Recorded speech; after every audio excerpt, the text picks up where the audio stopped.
好，到目前为止啊，我们跟大家做了非常充分的有关于认知评估的这个成分的讨论哈。但是情绪呢，我们说还有其他很重要的这些成分，所以接下来2个小节呢，我们很快的再跟大家来谈一下，在情绪里面除了认知评估之外的几个重要的成分。那首先我们来谈一下所谓的主观的经验或者是主观的感受哈。我想大家在感受到有情绪的经验的时候，这一部分是不可或缺的，或者是说它一定的存在的哈，因为它的出现跟存在呢，让你感觉到说我正处于一个特殊的、特定的情绪的这个状态哈。所以当我们在讲说情绪所产生的主观的这个经验或者主观的感受的时候，我们通常指的是它是在一个意识状态之下进行的这样的一个历程。或者是一个情绪的成分，因为我们可以主观的感受到说，我现在真的感觉不舒服，感觉很生气，或者感觉很害怕，或者感觉到很悲伤等等哈。那心理学家对于这个主观的这个经验啊，到底在情绪的历程里面扮演什么样的角色哈，还有它可能产生的影响，做了一些也是非常有趣的这些研究哈。那我们会发现，就是说，在这些研究里面会告诉我们，这些主观的感受，它的重要的一个，其实它最主要的功能啊，就是来告诉我们说，现在的这个状况跟我个人之间的关系是什么？为什么它会让我感受到如此？为什么它会让我感觉到生气，或者是感觉到害怕，或者感觉到悲伤等等？那么有了这些主观的这个感受啊，它可能还会进一步的影响，比如说我们接下来要做的行动或者行为。或者我们要正在要做一些决策，购买一些东西，或者是决定要去哪里这个也许是去郊游，或者是我们要选择什么样的一个饭店等等所以各项的这些相关的讯息处理也都会受到我们在情绪当下的主观的经验或者主观感受的这个影响哈。那在这方面这个研究呢，接下来我们请大家看一段有关于这方面的实验的这个影片。接下来我们要介绍的是情绪和认知讯息处理实验。在实验中会有4名实验参与者 A、B、C 组，还有1名主事者与1名助理。在实验第一步骤，4位实验参与者将接受量表评估，主事者从中筛选出2位容易受诱导的参与者，参与本次的实验。在实验的第一阶段，参与者 A 和 D 分别被带到2个不同的空间。在参与者 A 所处的环境中，助理会与他谈论一些正向有趣的事，也会请参与者 A 想象自身愉快的经验。在参与者 D 所处的环境中，助理则会与他谈论负向不愉快的事，也请他想象自身负向不愉快的经验。接下来，参与者 A 和 D 自行阅读2则故事，分别是快乐的故事和悲伤的故事。读完故事后，主事者询问实验参与者在2则故事中较认同哪个角色。参与者 A 说：“我觉得故事中的那一位快乐主角还不错啊。”实验参与者 D 说：“我比较认同悲伤故事中的那位主角。”3天后，实验参与者回来接受第2阶段的会谈。主事者询问参与者，在经过3天后，是否还记得先前读过的2则故事，并且比较认同哪个角色。实验参与者 A 说：“我比较记得快乐故事中的主角，到现在还是记得很清楚。”实验参与者 D 说：“我比较记得悲伤故事中的主角，觉得他好可怜哦。”以上就是情绪和认知讯息处理实验的介绍。好，那么看了这个影片之后啊，大家可以大约看得出来，这个实验，这个是当年在美国斯坦福大学任教很有名的 Gordon Bower 教授哈。那么他在1980年代从事的一系列有关于情绪跟各种的认知讯息的处理的相关的这些实验哈。在这个实验里面，我们大家可以看到它分成几个阶段哈。那第一个阶段它虽然是号称是使用催眠的方式哈，就是英文讲的 hypnosis 来去做诱发情绪的这样的一种操弄哈，但是这个所谓的hypnosis 啊，其实在当时鲍尔教授在做这个实验的时候是有非常清楚的这个定义的哈，它指的是哈，他们当时有一个量表叫做暗示性量表，或就是一个人啊容易接受其他人所提供的讯息，而跟随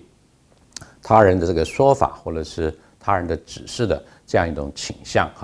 哈，英文把它称之为 suggestibility 哈，就你容易被接受或者容易接受人家提供的这个建议或者是指示这样的一个程度。那么在这个量表上面得分高的人哈，表示你比较就是中文讲的耳根比较软人家说什么你就相信什么或者就听信什么那这样的人呢，容易进入到所谓的这种催眠的状态，而这个催眠状态呢，是用来去来诱导这个受试者经过这样的过程之后呢，能够进入到一个比较正向愉悦的这个心情或者是情绪的状态，或是一个比较负面、比较悲伤的一个情绪的状态所以这是第一个阶段呢，先利用这个所谓催眠的方式，让受试者能够进入这种情绪的这样的一种主观的状态。那么到了这个第二个阶段的时候呢，就是当这个受试者正处在一个正向愉悦的情绪，或是一个负向比较悲伤的这个情绪的时候，他们提供一些文章这些故事呢，让这些受试者或者实验的参与者来读这个故事。那么在这个故事里面呢，其中至少有2段那有一段呢，他所描述的这个主角呢，也是一个非常正向，有很多愉悦的经验、正向的经验的这样的一个主角，跟另外一段故事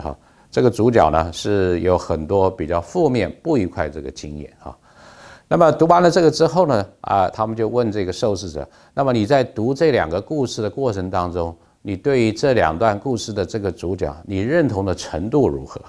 结果发现这个主观的感受那原来这个受试者他或者是在快乐正向的情绪，或者是负向悲伤的情绪，他在认同的这个故事的主角也会怎么样？也会跟他有相同主观经验，或者期待他有相同主观经验的主角做认同。也就是说，当我如果是在很快乐的这个状态之下，我会认同那个比较正向、比较愉悦的这个主角；而如果自己心情不是很好，我很悲伤的话，我可能会比较认同在故事当中那个比较难过、比较负面、比较悲伤的这个主角。这样的一个这个状态，这样的一种所谓的 bias 这样的一种偏误呢，甚至在我们把这个受试者请他们做完实验回去，然后再回来，再请他们回忆在若干天之前他们曾经听到的这些讯息或者看到过的这个故事这主角的讯息的时候，请他们回忆的时候也会发现什么他们所回忆的讯息也会受到他们当时的情绪的这个主观的经验的这个影响。也就是当时我是快乐的人，我会回忆比较多那个正面快乐的主角；我当时是比较悲伤的人，我会回忆比较多当时那个是负面比较悲伤的那个主角所以我们也可以看到说，这个情绪或者主观的经验对于我们注意力还有我们的记忆的这些的影响那所以这个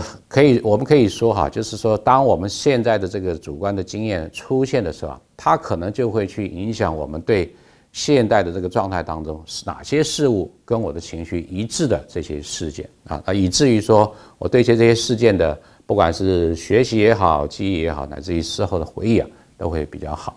所以这个是很清楚的可以看到情绪的主观的经验对我们在做讯息的处理的这一类的影响那其实除了这个之外我们的主观的这个经验还会影响到我们对很多周遭事物的这些评价那么我们可以看到，就是说这个主观的情绪的感受，也甚至会影响到我们对很多事物的评估各位可以看一下我旁边的这一张图。那这张图它所表现的就是这是有2个2个所谓不同的情绪的状态一个是比较生气的情绪状态，一个是比较害怕的情绪的状态。那我们分别来看一看这个当事人这个所谓他对当下的环境他可以控制的这样的一种认知评估，以及他确定的这样的一个评估，以及说他能够觉得这个风险有多大的这样的一个评估。那你可以看到，在这个图的当中，这中间的这一条线是所谓的一个0的点，那在上面的部分都是比较正向的一个，或者比较好的这样的一个评估。但是在这一条线的下面，这些负的这个值呢，表示是一个比较负面比较不好的评估。所以你可以看到，在这条0的这一条线下方的这个部分，都是当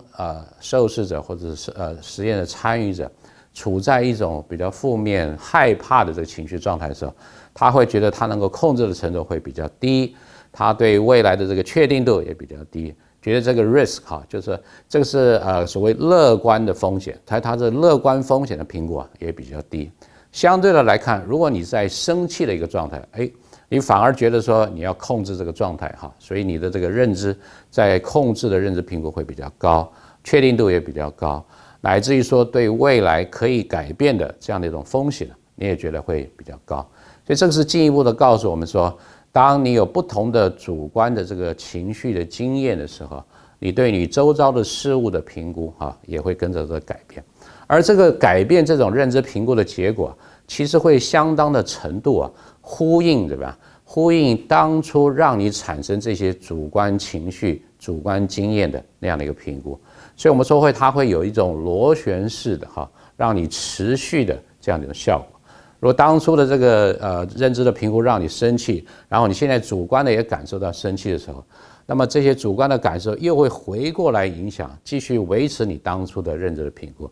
所以我们常常讲，我说越想越生气相反的如果说这个当初的评估是让你觉得害怕，你产生了主观的害怕的经验之后，那这些主观害怕的经验又会回过头来，让你这个认知的评估越来越充满不确定性，越来越充满觉得比较不乐观的这些评估，所以是越想越害怕。所以这个是非常有趣的我们可以看到主观经验它被这些认知评估产生之后，它又回过头来在情绪的过程里面扮演了一个非常有影响力的这个角色。